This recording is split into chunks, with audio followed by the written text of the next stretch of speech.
అన్ని కీళ్ల సంబంధిత సమస్యలకు రీజనార్థోస్పోర్ట్ హైదరాబాద్లో అధునాతనమైన సర్జరీ లేని వైద్యం.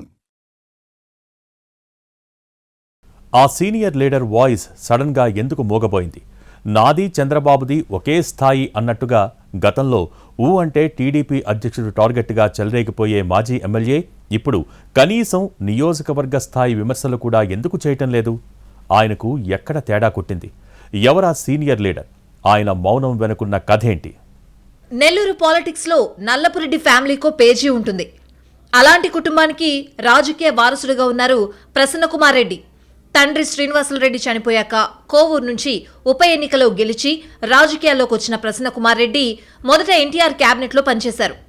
1995లో టీడీపీ సంక్షోభ సమయంలో ఎన్టీఆర్ వైపు నిలిచి చంద్రబాబు మీద తీవ్రస్థాయిలో విమర్శలు చేశారు ప్రసన్నకుమార్ రెడ్డి. తర్వాత లక్ష్మీ పార్వతికి మద్దతిచ్చి ఫైనల్గా చంద్రబాబు వైపునకు మొగ్గారాయన. 1999లో కోవూరు నియోజకవర్గం నుంచి టీడీపీ అభ్యర్థిగా విజయం సాధించారు. 2004 ఎన్నికల్లో కాంగ్రెస్ అభ్యర్థి పోలంరెడ్డి శ్రీనివాసులరెడ్డి చేతిలో ఓడిపోయినా 2009లో తిరిగి గెలిచారు. అప్పుడు రాష్ట్రంలో కాంగ్రెస్ పార్టీ అధికారంలోకి వచ్చింది. కొన్ని నెలల తర్వాత టీడీపీ అధ్యక్షుడు చంద్రబాబుపై తీవ్ర స్థాయిలో విమర్శలు చేసి వైఎస్ రాజశేఖర రెడ్డికి మద్దతిచ్చారు ప్రసన్నకుమార్ రెడ్డి. దీంతో టీడీపీ నుంచి ఆయన్ను సస్పెండ్ చేశారు. ఇక అప్పటి నుంచి చంద్రబాబు మీద ఛాన్స్ దొరికినప్పుడల్లా విరుచుకు పడుతూనే ఉన్నారాయన. వైఎస్ చనిపోయాక జగన్ కు మద్దతుగా నిలిచి ఎమ్మెల్యే పదవికి రాజీనామా చేశారు.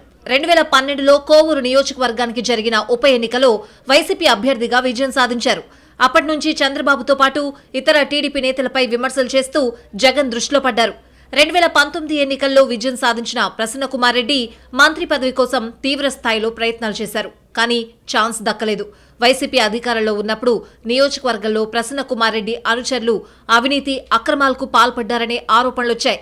2024 ఎన్నికల్లో ప్రసన్నకుమార్ రెడ్డికి ప్రత్యర్థిగా ఆయనకు సోదరి వరసయ్యే వేమిరెడ్డి ప్రశాంత్ రెడ్డి టీడీపీ అభ్యర్థిగా పోటీ చేసి గెలిచారు.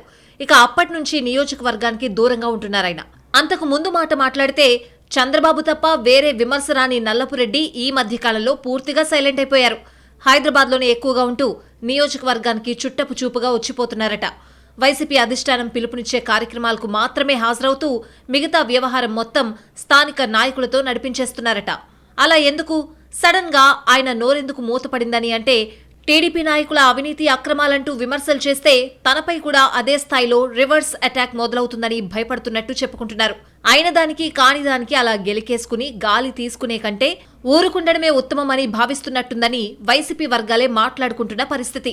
ఏది ఏవైనా గతంలో టీడీపీ లీడర్స్ మీదకి ఒంటికాల్ మీద లేచే ప్రసన్నకుమార్ రెడ్డి ఒక్కసారిగా మ్యూట్ మోడ్లోకి వెళ్లిపోవడం చర్చనీయాంశంగా మారింది సింహాపురి పాలిటిక్స్ లో. స్థానిక సంస్థల ఎన్నికలు రాబోతున్న టైంలో ఆయన మళ్లీ తెర మీదకొస్తారా, లేక వాటితో అయ్యేదేంది పోయేదేందని అనుకుంటూ ఇదే సైలెన్స్ మెయింటైన్ చేస్తారా అని ఆసక్తిగా గమనిస్తున్నారు పరిశీలకులు.